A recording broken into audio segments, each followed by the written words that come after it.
Hey everyone, welcome back to another honest review where we try to stay objective about what we're talking about. And naturally, a truck has to drive by when I start speaking. We are talking today about Resident Evil 4 Remake versus the original Resident Evil 4, basically, but we're really just going to be talking about Resident Evil 4 Remake. I am here today with Chavo, otherwise known as Jesse Chavez. How's it going? It goes. And we're actually excited for this episode, I would say, because we didn't expect this game to be what it was. You know, in essence, on paper, it would theoretically seem impossible to fuck up Resident Evil 4. I mean, it is kind of like an iconic game in, I guess, not only the history of the franchise, but just video games in general with its camera and everything. But I gotta say, I was pleasantly surprised. It was the first remake of these recent slew of Resident Evil remakes where I had pretty much nothing to bitch about, nothing to really nitpick.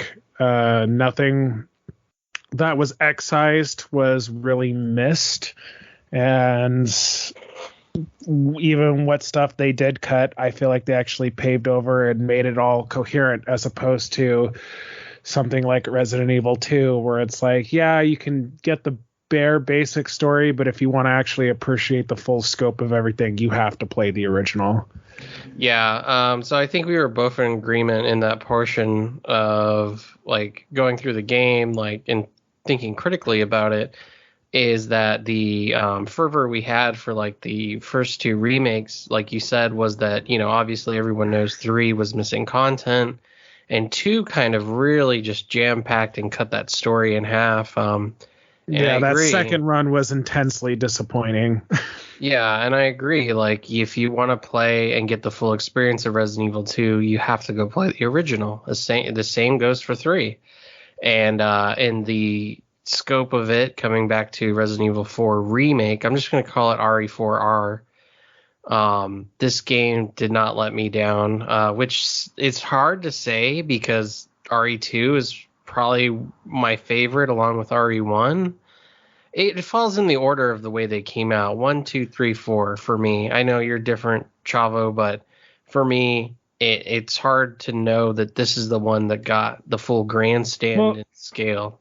Keep this in mind, okay? Because like something can be like, regardless of how you feel about the source material, I feel like this one, the reason we're kind of glowing about it is just because of how well of an adaptation in itself is. Like, source material versus adaptation, I feel, are two different things. Kind of like Kubrick's The Shining, where on its own as a horror film, great watch, legendary movie, but as an adaptation, fucking terrible.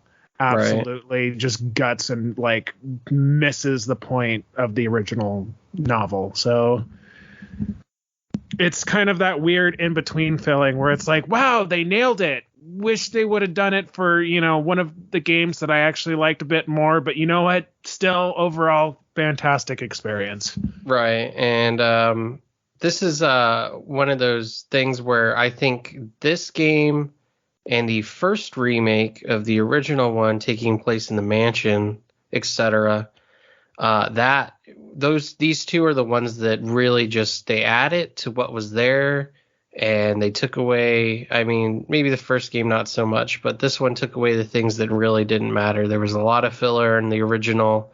It took away the comedy, the over-the-topness for the most part. There's still a little bit in there. It retains. I mean, it's ingrained in the DNA of the script, but overall, the tone is more serious, grounded. Yeah.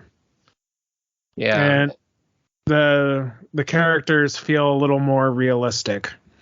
Right. There feels like actual emotion here instead of like, you know, quips and humor and jokes and bad punchlines about Ashley's breasts. Yeah, Leon's not trying to be John McClane. Right. Yeah, so I mean that just off the bat, like story-wise, everything that fell into place beautifully for me, like even romantically almost, because I just fell in love with the characters again. and made me want to learn more about how they were going to be written further into the game. Yeah, yeah. I really, really loved the overhaul they gave to almost all the relationships in this version of the story. Ashley and Leon feel like they have a genuine bond now, and it's none of that bullshit. Will they, won't they, romance or sexual tension, because ew. But like, but like, you really feel like she sees him as a protector, and I like the psychological through line they put where he's still harboring trauma from Raccoon City, and he's falling into the typical hole of feeling like, oh man, I could have saved more people that night.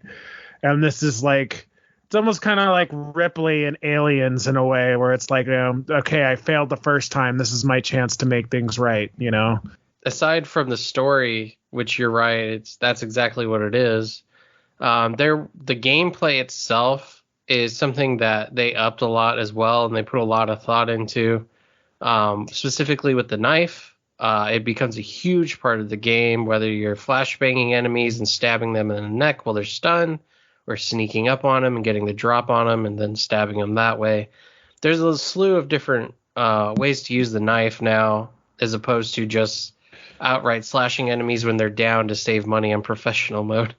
Yeah, no, knife play has definitely received a significant upgrade. And in essence, we've also, I don't want to say they full on cut the QuickTime events, but they've integrated them more so that they're actually part of the combat, as opposed to getting annoyed and getting interrupted during a cutscene or during a combat fight. It's like, press this button prompt now, not to take a knife to the throat. Right, or dodge. Yeah, like Yeah. it all feels organic. The combat, the hand-to-hand combat, melee and knife, it all just feels much more closely woven into the general fighting in the game, as opposed to the other one where it's kind of like it's gimmicky, and it's a product of its time and probably severely limited by the original hardware. I mean, that's the thing that this game, I don't want to say replaces the original, because it always was a special time when that game came out. I mean, everyone was just on fire, excited about it. Like two of my friends who thought it was a shitty game, which I just want to laugh at, because it's like it got Game of the Year on literally everyone's list. It was a special time when this game came out. A lot of people forget that the standards it set. It had so many other games like take away from it. Cliff Bleszinski is quoted as saying it inspired, the over-the-shoulder parts of Gears of War. Cold Fear basically stole fucking everything from it. Dead Space was, inspired by it. So many things. I'm just going to say the blueprint for the camera system in general, like it revolutionized it, and it kind of made it the new standard. And It was a double-edged sword, just because some people would cite Resident Evil 4 as the beginning of the end of the franchise, because that's when we start.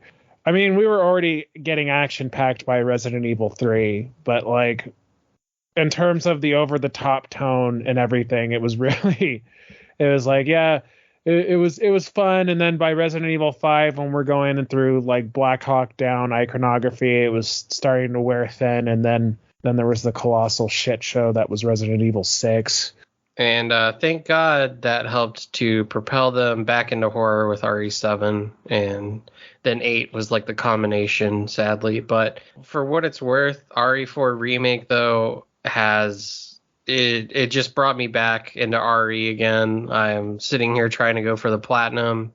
It's something that I heard a complaint about, which when I'm going for the harder difficulties in the platinum, a big decision maker in what you're doing in that is how you use your ammo and how you craft it and what you spend your money on.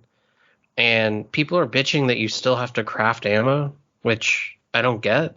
I don't know why that's a problem. The ammo craft system, there wasn't really an ammo crafting system in the original version of the game. I think it's kind of an evolution / holdover from RE3 Make. I don't see it personally as a pain in the ass.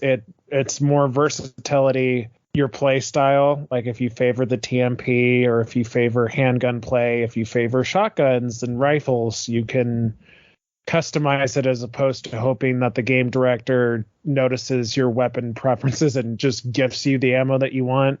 I will say I do think this is because that was how the original game worked, where like if you discarded or sold off whatever guns you don't like and you just kept like a particular set, you'd get the ammo for those guns in a playthrough.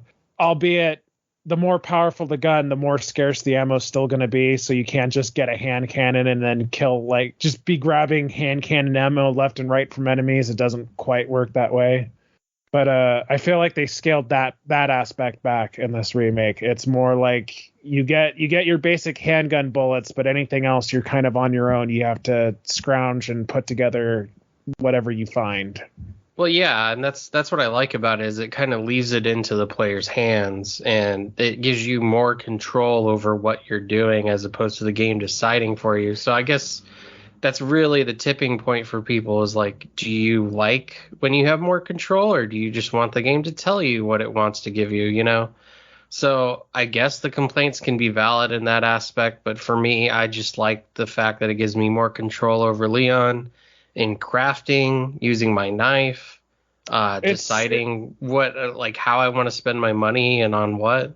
It's really up to personal preference. I mean, it's kind of like how there's some people who just don't want to touch the original, like, trilogy because it's just like, ew, tank controls, gross, not playable. And it's like, no, it is. You just kind of have to let your mind adapt and kind of let go of what's become the standard for like modern games, I guess. Like I still feel like it's a valid play style. It's not even that hard to understand, and we've both agreed on this. I mean, I was 10 years old or something when I played the first Resident Evil. It's not that fucking hard. People just like to bitch. I mean, at the end of the day, that's all I can chop it up to, because if a 10-year-old me had no problem understanding and beating that game, then I don't know what to tell them. It's like, yeah. I don't know what to tell you. But what would you say that the original did that you would have kept in this game? Yeah. Again, that's tough because there's really not much they cut that I miss. I don't miss the suspended fight with that scorpion-looking motherfucker as the platforms are falling, just because I can see why they cut it. It just didn't really have a place. The cargo containers. Yeah, I didn't miss that. I guess I kind of missed the the cart thing when you're like on that. I forget what the term. It's kind of like a ski lift, but you're on that platform and essentially like you're going down to where you have the Mendez fight, and then you have to like shoot back the enemy projectiles because they're on the carts that are coming the opposite direction. Mm-hmm. Yeah, they do. They have a reference to it in the. Yeah. Okay.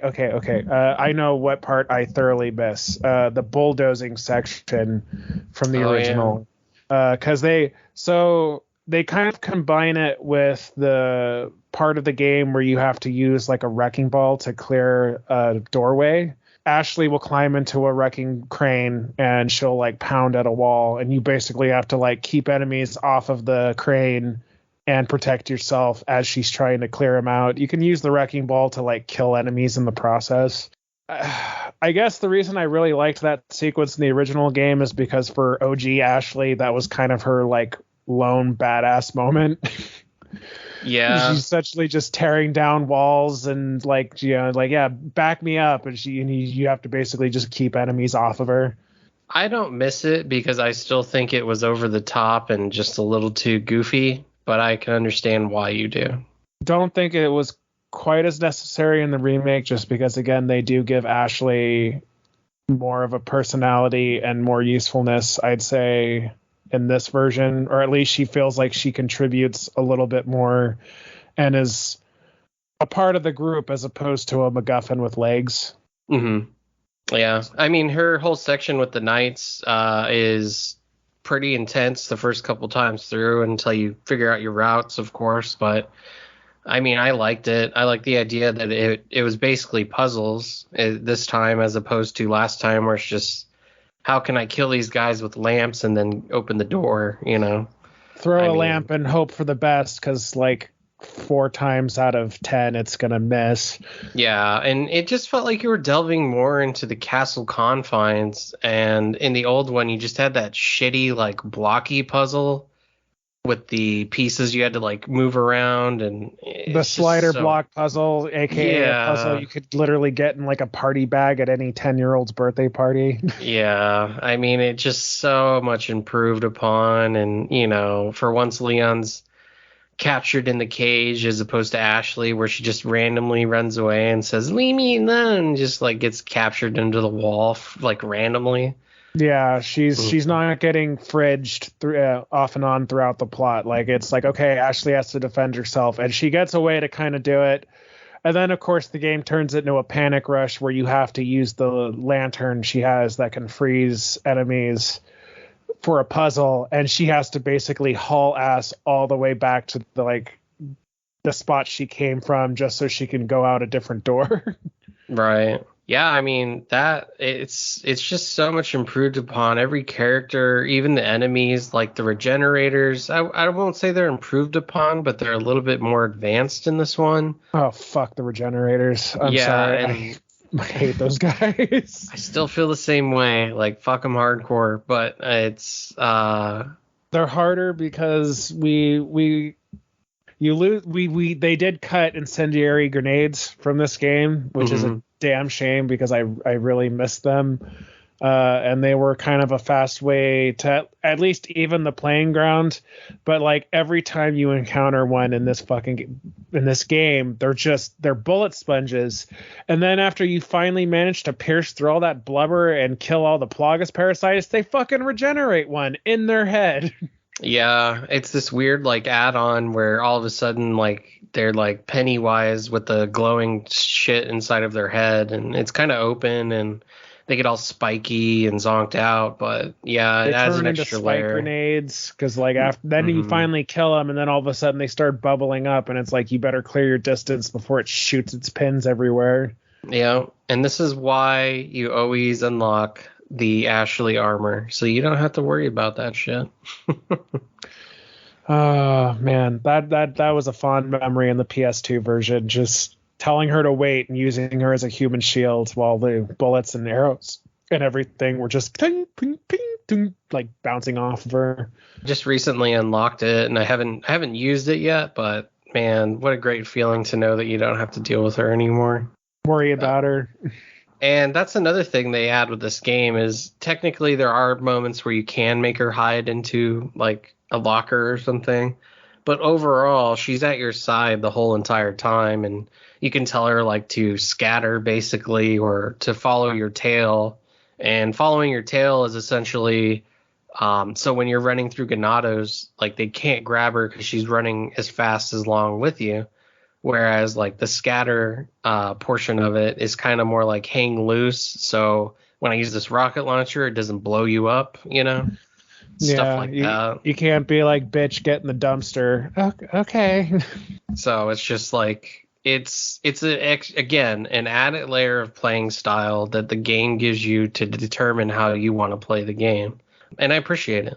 I'm trying to think of what else. Ada was cool. She felt cool. Her voice actress, though, as Chavo pointed out to me, and we found out, is the Ada from the Welcome to Raccoon City movie instead of the Yes, actual voice actress from RE2. Lily Gao, Mm-hmm. and it certainly took some getting used to. It wasn't quite like, it was a little off-putting, but I did appreciate at least that she was trying to give it a bit more of a smoky texture, kind of like OG Ada. Mm-hmm. It was nothing to it didn't ruin the game for me at all, although it No. apparently did for a bunch of other people because they harassed her to the point she had to like lock comments on her Instagram. By the, Jeez. by the way, if you ever feel the need to do that, just don't, because by that point you've already kind of lost whatever justifiable stance you had. Like, I didn't care for Troy Baker as James Sunderland in Silent Hill 2. Do you think I'm going to hop onto Twitter and go personally tell him fuck you? No. No, I'm gonna do it from the comfort of my house and just yell it. Yeah, at Just the to, screen in the privacy of my own home. You can yeah. dislike a performance, that's fine, but you don't really need to go out of your way to go track the person down and tell them you fucking suck, especially when there are multiple layers of production above them that, you know, for one reason or another made the decision and you're like, you know what? That's the performance I want. So, like, again, perfectly okay to not like it, but fucking chill. It's not on you to judge that way.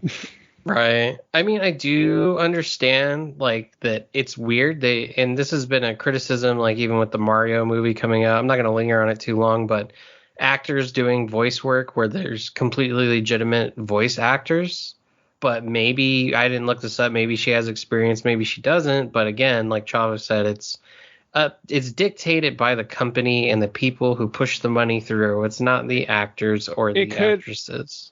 I've heard all sorts of things thrown around for why they did this, the change. It could be because they want to prime her up for other performances, because they wanted like an actual Asian actress to voice Ada as opposed to having like a white woman voice her. Again, this is just hearsay stuff I've heard here and there for why they may have done the switch.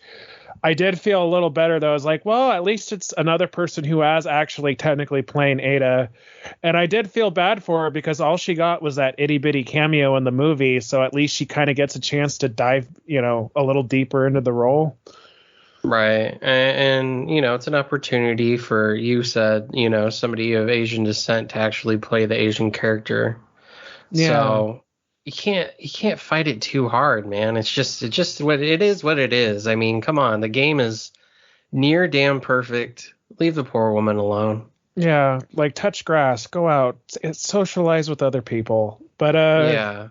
while I didn't hate her performance, I'm a little on the fence on how Ada was written in this version, just a bit. I will say thumbs up to the practical change for the dress, because that butterfly dress in the original is just not practical when you're running around in rural Spain. There's so many. I was kind of joking with you about this, like behind the scenes, but I was like, I'd love to do like just a sketch where it's like all the horrible things that could happen because she's just dressed stupid for a mission. Right. See you around. Leon uses the capture or the repelling hook and like dress accidentally catches on something. Oh fuck! It's just flying off in a bra and panties. Yeah, I mean the thing is to me is that they're going to war here. Like they're in a war basically. So I mean Leon's dressed appropriately. Ashley's kidnapped. She's dressed appropriately. Luis is dressed appropriately. Ada was the only one that kind of wasn't, and it was a little goofy. Again, just an improvement, because I do like to see her in a more tactile outfit, we'll say. Yeah. But I mean, yeah, you're fighting POWs, like it was still somewhat, you know, ease of movement and all that, but then taking that aside, I feel like they kind of reduced her role in this remake just a bit. Hopefully, like we have heard that data miners have found like files referencing another order, which is what they call separate ways in Japan. So here's hoping that they do add it as DLC later. They did. They announced it. Oh, they did? Yeah, they did. Shit. So she's. Was that like today? I read today that they're going to do that as DLC, and then I don't know. Well, I don't know if it was 100% confirmed, but someone did say like, "Hey, big news! They're doing DLC." So I know it's going to be that, and then Mercenaries is coming in 5 days on the 7th. So right. Yeah, I think my friend mentioned something. He sent me a text saying like, "Oh yeah, it's gonna be free too," and I was like, "Really?" And then I like went searching and I couldn't find jack shit. But then again, right. Video game news output these days is so sporadic and scattered. It's all on like Twitter and shit. Right. But I mean, just back to the game, like the surprises along the way are what really kind of caught me off guard too, and made it extra special to experience this story again, was that sometimes when I would open a door, I thought I knew what would be on the other side, and then there was something completely different, or there was like a mishmash of two things that were different in the original. Like you said, the ski tram, like that like was hidden behind the house that you have to fight all the Ganados in, and you hold off in, and like it's like, wow, that was a weird combination. Like that just got, put together. And then the lake monster, where the lake actually just is a lake now that you can cruise around and scour for treasure and search the boat for the Red Nine. Everything was a complete shocker and change the whole pacing of the game. I didn't know what I was going to get. Yeah, yeah. Nice little subtle drop there about the Red 9, by the way. Pro tip for anyone who hasn't played the remake yet. The Red 9 was originally like you could purchase it. It is available like in the middle of the lake in a boat. The broken butterfly though, if you get a chance to buy it discounted, for the love of God, buy it discounted because it is nowhere in the map. Yeah, and that's the thing, is that like lots of the guns, while they will show up in the shop, if you miss an opportunity to just find them in the map, a lot of them are hidden in the map, and there some of them are tied to puzzles. Some of them are just languishing in a sunken boat, like we said, in the lake. There's many different aspects and layers to finding weaponry, treasure, side missions that they added. You can do side missions to get these to get the spinels this time. Yes, which are increased, like they're way more valuable in this game than they were in the original, because they were kind of like, they were like worth 2,000 pesetas in the original, and in this one you have to like use them as bartering stones for like special guns, weapon parts, treasures, and like tokens for charms. Which, side note, charms are actually replacing the bottle cap figurines from the original. And extra bonus, they have effects on your game. Like some of them will give you discounts in the merchant shop. Some of them will increase your critical hit rates or your ammo generation bonuses. So like I have one that's attached. For example, like if I have a Leon with rocket launcher attached to my attaché case, I can get a 20% discount on all rocket launchers. Right. It's definitely implemented more into the game, and you do get these figurines by playing the shooting gallery, which has also been upgraded and in my opinion is a lot more fun and easier to deal with. They put more thought into it. I had just gotten all the trophies for it, and I was like, wow, that was a lot more fun than I thought. The last one, slightly frustrating, but only because it was challenging as fuck. Yeah, I'm really enjoying it. I still haven't gotten the full swing and mastered it yet, but it's one of those things. I'll get it eventually. Right.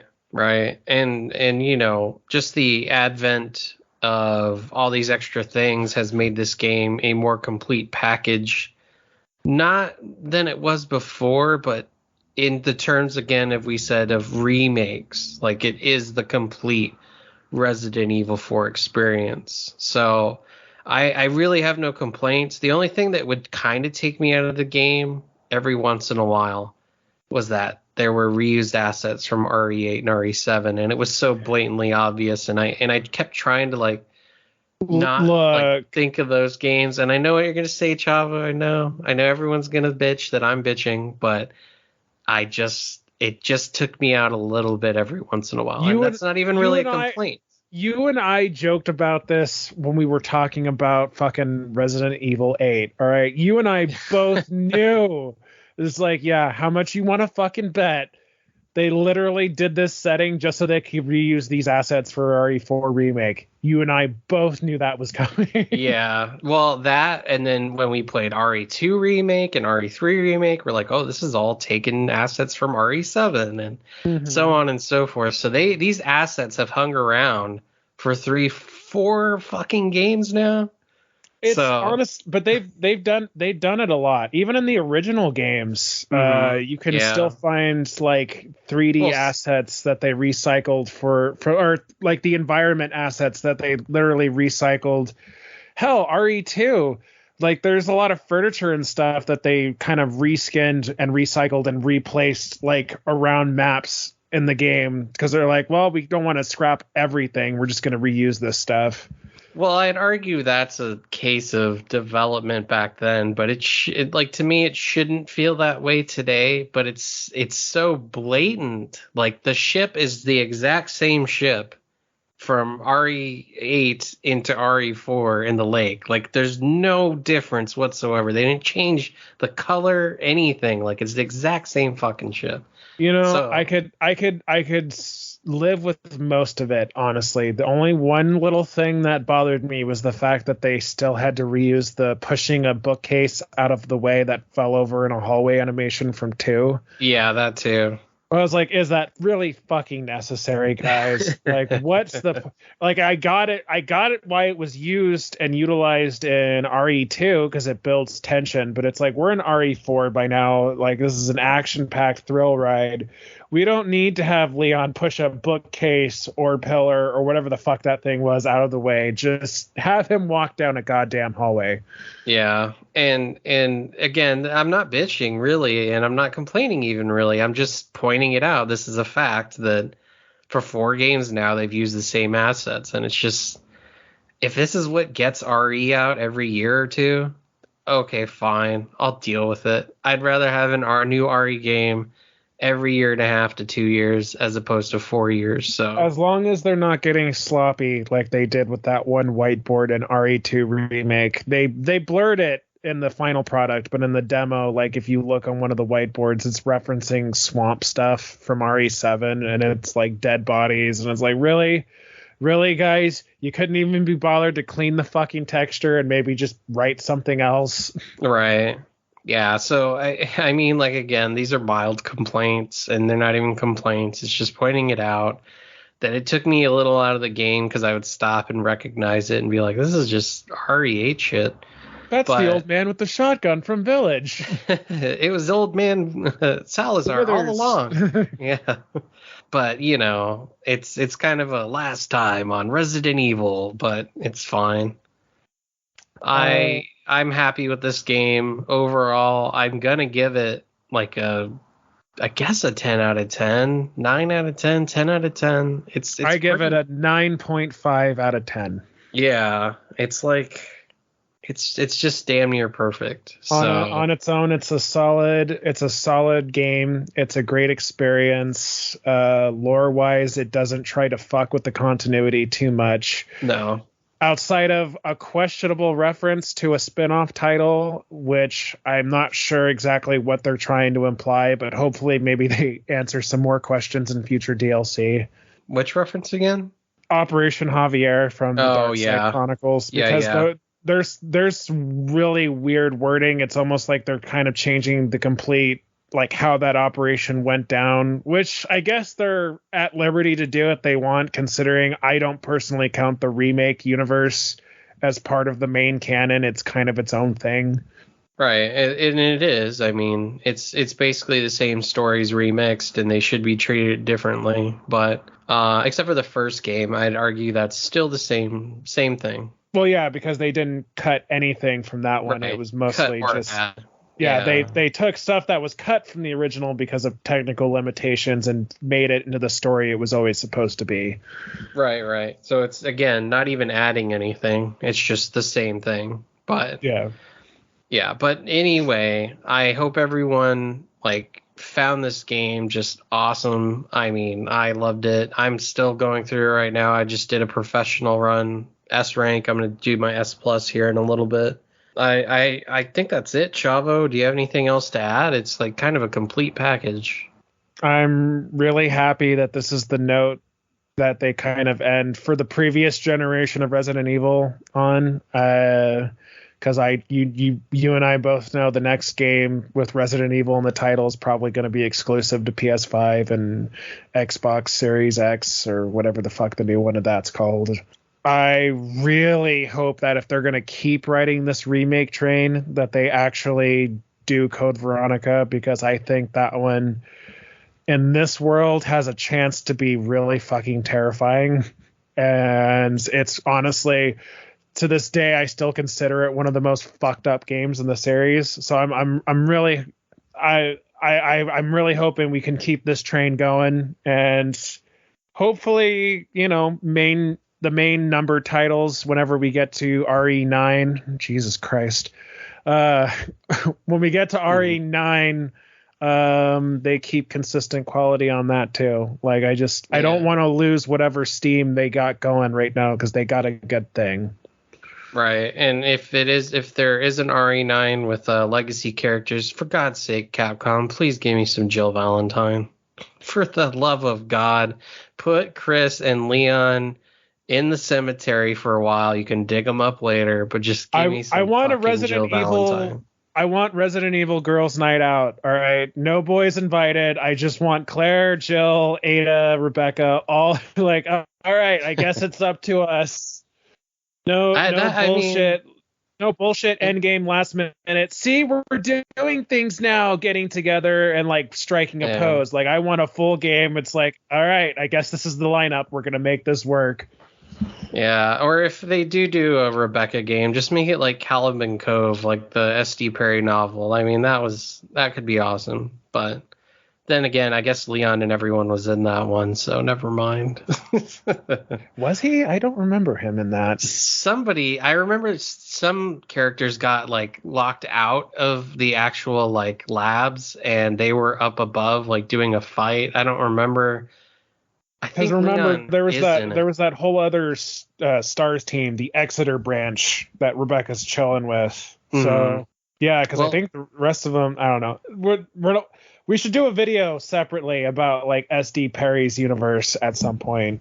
Right. We should do it novel by novel. And I know one thing we've also talked about before we get off this video here is Chavo and I have thought about doing honest reviews and just kind of going over track by track the Akira Yamaoka soundtracks for Silent Hill. So if anyone wants to hear that, please leave a comment. We will consider doing it. I know Chavo has another horror game he wants us to do, and technically we're supposed to do that, but this came out, so yeah, but we will do that too, and it'll be a lot of fun. But thanks everyone for listening to an honest review. Do you have anything else to add, Chavo? Happy gaming and have fun. Yeah, happy new RE game that is really good.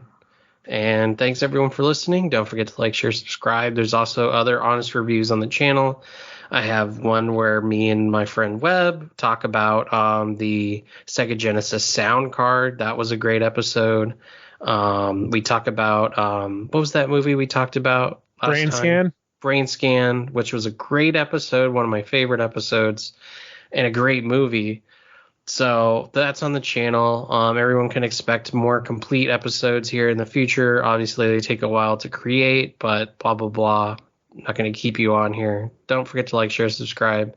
And thanks for listening. Bye, everyone. Adios.